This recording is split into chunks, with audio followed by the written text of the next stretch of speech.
사랑하는 중년 여러분, 요즘 뉴스를 보면 공유주택, 상업화와 세대 교류형 주거 확산이라는 소식에 마음이 뭉클해지는 분들이 많을 겁니다. 나도 저런 집에 살 수 있을까? 과연 저런 집에서 편안하게 노후를 보낼 수 있을까? 하는 막연한 기대와 함께 공유주택이라는 단어가 가져다주는 불확실성 때문에 밤잠을 설치기도 할 것입니다. 평생을 가족을 위해, 내 집 마련을 위해 앞만 보고 달려왔지만 이제 겨우 한숨 돌릴 만한 시기에 찾아온 이 낯선 그림자는 우리 중년들에게 큰 기대와 불안을 동시에 안겨줍니다. 젊은 시절에는 내 집 마련이 최고의 꿈이었고 공유주택이라는 단어는 낯설었습니다. 하지만 중년이 되면서 점차 줄어드는 수입과 함께 과연 내가 이 집을 계속 유지할 수 있을까 하는 두려움이 엄습합니다. 집을 팔고 공유주택으로 옮겨야 하나, 사랑하는 가족에게 짐이 되면 어쩌지 하는 걱정은 우리 중년들에게 큰 스트레스와 심리적 압박감을 줍니다. 주변에서 누구는 공유주택으로 옮겨서 편안하게 노후를 보낸다더라, 누구는 공유주택 때문에 큰 어려움을 겪고 있다더라 하는 이야기가 들리면 나 역시 같은 처지에 놓일까 봐 불안감이 엄습하는 것은 당연합니다. 주택 문제는 단순히 돈의 문제가 아니라 우리의 독립적인 삶과 존엄성, 그리고 가족의 삶 전체를 위협하는 심각한 문제입니다. 이 글은 바로 그런 중년들의 궁금증과 불안감을 해소하기 위해 공유주택의 장점과 그에 따른 위험성, 그리고 이러한 상황 속에서 중년들이 어떻게 현명하게 대처하고 안정적인 노후를 준비해야 할지 6부에 걸쳐 상세하게 해설해 드릴 것입니다. 막연한 걱정 대신 정확한 지식을 바탕으로 현명한 선택을 할 수 있도록 함께 고민하는 시간을 가져봅시다. 왜 우리가 공유주택을 기대와 불안이라고 부르는 걸까요? 공유주택은 우리에게 새로운 기회를 줄 수 있는 희망의 빛이지만 동시에 우리에게 큰 부담을 줄 수 있는 불안의 그림자이기도 합니다. 마치 언제 터질지 모르는 폭탄처럼 우리의 삶을 불안하게 만듭니다. 하지만 불가능한 것은 아닙니다. 공유주택에 대한 정확한 이해와 함께 우리 스스로의 삶에 귀 기울이는 노력이 있다면 이 깊은 기대와 불안감을 극복하고 더 나은 미래를 만들어갈 수 있을 것입니다. 우리 중년들에게는 이제 삶의 가치가 최고의 재산임을 다시 한번 깨닫는 시간이 필요합니다. 2부, 공유주택, 왜 중년에게 깊은 고민을 안겨주는가?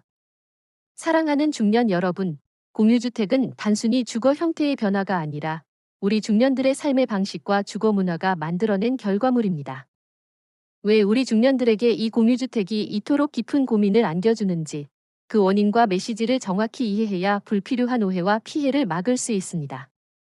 공유주택이 중년에게 고민을 안겨주는 주요 원인.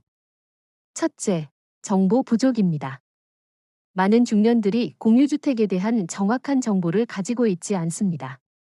공유주택에 살면 편안하게 노후를 보낼 수 있다는 막연한 생각으로 공유주택으로 옮기는 경우가 많습니다. 나는 괜찮겠지라는 생각은 우리의 소중한 자산을 서서히 망가뜨리는 치명적인 행동입니다. 둘째, 미래 예측의 어려움입니다. 공유주택은 일정 기간 동안 거주할 수 있는 주택입니다. 하지만 우리는 미래에 어떤 일이 일어날지 예측하기 어렵습니다. 임대 기간이 끝나서 새로운 주택을 찾아야 할 경우 우리의 삶은 파탄으로 치닫게 됩니다. 이는 우리 중년들에게 큰 불안감을 안겨주고 삶의 계획을 세우는데 큰 어려움을 줍니다. 셋째, 경제적 압박입니다. 공유주택은 매달 임대료를 납입해야 하므로 우리 중년들에게 큰 경제적 압박을 줍니다. 특히 퇴직 후 수입이 줄어드는 상황에서 매달 고정적으로 납입해야 하는 임대료는 우리의 삶을 더욱 힘들게 만듭니다. 넷째, 삶의 질 저하입니다. 공유주택은 우리의 삶의 질을 현저히 떨어뜨릴 수 있습니다. 공유주택은 우리의 취향에 맞게 꾸미기 어렵고 이웃과의 관계도 소원해질 수 있습니다. 이는 우리의 삶을 고통스럽게 만들고 깊은 우울증에 빠지게 합니다. 이처럼 공유주택은 단순히 주거 형태의 변화가 아니라 우리 중년들의 삶의 방식과 주거 문화, 그리고 사회적 불안감이 만들어낸 결과물입니다. 나는 괜찮겠지라는 막연한 생각보다는 지금부터라도 나의 주거 계획을 되돌아보고 적극적으로 개선하려는 노력이 필요합니다. 다음 부에서는 우리가 공유주택을 통해 얻을 수 있는 위험성과 함께 우리 스스로의 삶을 어떻게 지켜야 할지 살펴보겠습니다. 우리 중년들에게는 이제 삶의 가치가 최고의 재산임을 다시 한번 깨닫는 시간이 필요합니다. 3부, 공유주택, 보이지 않는 사회적 메시지와 깨달음. 사랑하는 중년 여러분, 공유주택은 단순히 개인의 주거 문제가 아니라 우리 사회에 보이지 않는 메시지를 통해 우리에게 깊은 깨달음을 주는 현상입니다. 노후에 편안하게 살 수 있겠지라고 생각했던 우리의 불안감이 사실은 우리 사회의 현실과 우리 삶의 본질적인 문제들을 날카롭게 꼬집고 있었다는 사실에 놀라셨을 겁니다. 공유주택이 우리에게 주는 주요 사회적 메시지. 첫째, 고령화 문제의 심각성입니다. 공유주택은 고령화 문제를 해결하기 위한 정부의 노력입니다. 이는 우리에게 과연 우리 사회는 고령화 문제를 어떻게 해결해야 하는가? 라는 질문을 던집니다. 고령화는 우리의 미래를 위협하는 심각한 문제입니다. 이는 우리에게 고령화 문제의 심각성을 다시 한번 깨닫게 합니다. 둘째, 주거복지의 중요성입니다. 공유주택은 주거복지의 중요성을 보여줍니다. 이는 우리에게 과연 우리 사회는 국민의 주거 안정을 위해 무엇을 해야 하는가? 라는 질문을 던집니다. 주거 안정은 우리의 삶의 질을 결정하는 중요한 요소입니다. 셋째, 정부 정책의 변화입니다. 공유주택은 정부의 정책 변화와 관련이 깊습니다. 이는 우리에게 과연 정부는 국민의 삶을 위해 무엇을 해야 하는가? 라는 질문을 던집니다. 정부의 역할은 단순히 경제를 성장시키는 것이 아니라 국민의 삶을 보호하고 주거 안정을 증진시키는 것입니다. 넷째, 삶의 가치관 변환이다. 공유주택은 우리의 삶의 가치관을 변화시킵니다. 내 집 마련이 전부가 아니라는 것을 깨닫게 합니다. 과연 진정한 행복은 어디에 있는가? 라는 질문을 던집니다. 내 집이 아닌 나의 삶에 집중하는 삶을 살 수 있습니다. 다섯째, 지역 사회의 역할입니다. 공유주택은 지역 사회의 역할을 보여줍니다. 이는 우리에게 과연 우리는 지역 사회와 어떻게 협력해야 하는가? 라는 질문을 던집니다. 지역 사회와 협력하여 우리의 삶을 더욱 풍요롭게 만드는 것이 중요합니다. 이처럼 공유주택은 단순히 주거 형태의 문제가 아니라 우리 사회에 보이지 않는 메시지를 통해 우리에게 깊은 깨달음을 줍니다. 노후에 편안하게 살 수 있겠지라고 생각했던 우리의 불안감이 사실은 우리 사회의 현실과 우리 삶의 본질적인 문제들을 날카롭게 꼬집고 있었다는 사실에 놀라셨을 겁니다. 다음 부에서는 이러한 사회적 메시지를 통해 우리 스스로의 삶을 어떻게 지켜야 할지 살펴보겠습니다. 우리 중년들에게는 이제 삶의 가치가 최고의 재산임을 다시 한번 깨닫는 시간이 필요합니다. 4부, 공유주택의 함정, 중년의 삶을 앓아가는 치명적인 결과. 사랑하는 중년 여러분, 공유주택이 모든 사람에게 행복을 가져다 주는 것은 아닙니다. 편안한 노후라는 단어 뒤에 숨겨진 함정을 놓치면 우리의 삶을 송두리째 앓아가는 치명적인 결과를 초래할 수 있습니다. 공유주택은 그 자체로도 위험하지만 진짜 무서운 것은 임대기간 종료와 재산 상실이라는 함정입니다. 공유주택이 초래하는 주요 위험성. 첫째, 임대기간 종료입니다. 공유주택은 일정 기간 동안 거주할 수 있는 주택입니다. 하지만 임대기간이 끝나면 새로운 주택을 찾아야 합니다. 이는 우리에게 큰 불안감을 안겨주고 우리의 삶을 파탄으로 치닫게 합니다. 둘째, 재산 상실의 위험입니다. 공유주택은 우리의 소유가 아닙니다. 공유주택에 거주하는 동안 우리의 재산은 늘어나지 않습니다. 이는 우리의 소중한 자산을 한순간에 잃게 만드는 치명적인 결과를 초래합니다. 셋째, 사기입니다. 공유주택을 빙자한 사기가 기승을 부리고 있습니다. 높은 수익률을 보장한다는 허위 정보에 속아 투자를 했다가 소중한 자산을 잃게 되는 경우가 많습니다. 이는 우리의 소중한 자산을 한순간에 잃게 만드는 치명적인 결과를 초래합니다. 넷째, 간병 부담과 가족의 삶 잠식입니다. 공유주택에 거주하는 동안 우리의 건강이 악화될 경우 가족들에게 큰 간병 부담과 경제적 압박을 안겨줍니다. 이는 자녀들의 교육, 결혼 등 다양한 삶의 계획을 망가뜨리는 결과를 낳습니다. 결국 나의 주택은 가족 모두의 삶과 직결되는 문제입니다. 다섯째, 정신적 고통입니다. 공유주택에 거주하는 동안 발생하는 다양한 문제, 이웃과의 갈등, 임대료 인상 등은 우리에게 큰 정신적 고통을 줍니다. 이는 우리의 삶을 고통스럽게 만들고 깊은 우울증에 빠지게 합니다. 이처럼 공유주택에 대한 막연한 기대감은 임대기간 종료와 재산 상실 등 치명적인 결과를 초래합니다. 하지만 걱정할 필요는 없습니다.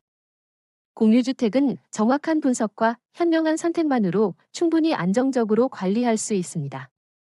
다음 부에서는 이러한 비극을 막기 위한 현명한 대처 방안을 제시해 드리겠습니다. 건강은 건강할 때 지켜야 한다는 말이 있습니다. 우리 중년들에게는 이제 그 말을 행동으로 옮길 때입니다. 5부 공유주택 중년의 지혜로운 대처와 관리 전략. 사랑하는 중년 여러분, 공유주택이라는 조용한 위협을 막기 위해서는 적극적인 대처와 관리가 무엇보다 중요합니다. 나는 괜찮겠지라는 막연한 생각보다는 지금부터라도 나의 소중한 자산을 지키고 편안한 노후를 위한 현명한 주거 지킴이 전략을 세워야 합니다. 1. 정확한 정보 습득은 선택이 아닌 필수입니다. 공유주택에 대한 정확한 정보를 습득해야 합니다. 정부기관, 주택공사 등 다양한 채널을 통해 정보를 얻고 임대료, 보증금, 입주 자격 등 다양한 문제에 대해 충분히 이해해야 합니다. 이는 주택을 선택하는 데 큰 도움이 됩니다. 2. 전문가와의 상담은 가장 안전한 방법입니다. 공유주택은 우리의 삶 전체에 영향을 미치는 중요한 문제입니다. 혼자서 모든 것을 해결하기보다는 주택 전문가, 법률 전문가 등의 도움을 받는 것이 가장 안전합니다. 전문가는 우리의 상황을 정확히 파악하고 가장 효과적인 해결책을 제시해 줄 수 있습니다. 3. 다양한 주거 형태를 고려하세요. 공유주택뿐만 아니라 실버타운, 요양원, 전원주택 등 다양한 주거 형태를 고려하여 우리의 삶의 가치와 일치하는 주거 형태를 선택해야 합니다. 이는 우리의 삶을 더욱 안정적이고 행복하게 만드는 데 큰 도움이 됩니다. 4. 노후 대비를 철저히 하세요. 공유주택에 거주하는 동안 발생하는 다양한 비용, 임대료, 관리비 등에 대비해야 합니다. 연금, 보험 등 다양한 금융상품을 고려하여 우리의 노후를 더욱 안정적으로 만들어야 합니다. 5. 자신만의 주거 원칙을 세우세요. 공유주택은 우리의 삶 전체에 영향을 미치는 중요한 문제입니다. 전문가의 의견에만 의존하기보다는 자신만의 주거 원칙을 세우고 전문가의 의견을 참고하여 주택을 결정해야 합니다. 이는 우리의 소중한 자산을 지키는 데 큰 도움이 됩니다. 6. 삶의 가치관을 재정립하세요. 공유주택은 우리의 삶의 가치관을 변화시킵니다. 내 집 마련이 전부가 아니라는 것을 깨닫게 합니다. 과연 진정한 행복은 어디에 있는가? 라는 질문을 던집니다. 내 집이 아닌 나의 삶에 집중하는 삶을 살 수 있습니다. 이러한 주거 지킴이 전략들을 통해 공유주택의 위험성을 막고 안정적이고 활기찬 노년 생활을 누릴 수 있습니다. 다음 부에서는 이러한 주거 관리 문제를 넘어 중년의 지혜로운 노후 대비 방안을 제시해 드리겠습니다. 6부 공유주택 중년의 삶을 풍요롭게 하는 지혜. 사랑하는 중년 여러분, 공유주택이라는 어려움은 우리에게 큰 숙제이지만 이 숙제를 계기로 인생의 진정한 가치와 풍요로운 삶의 의미를 되새길 수 있습니다.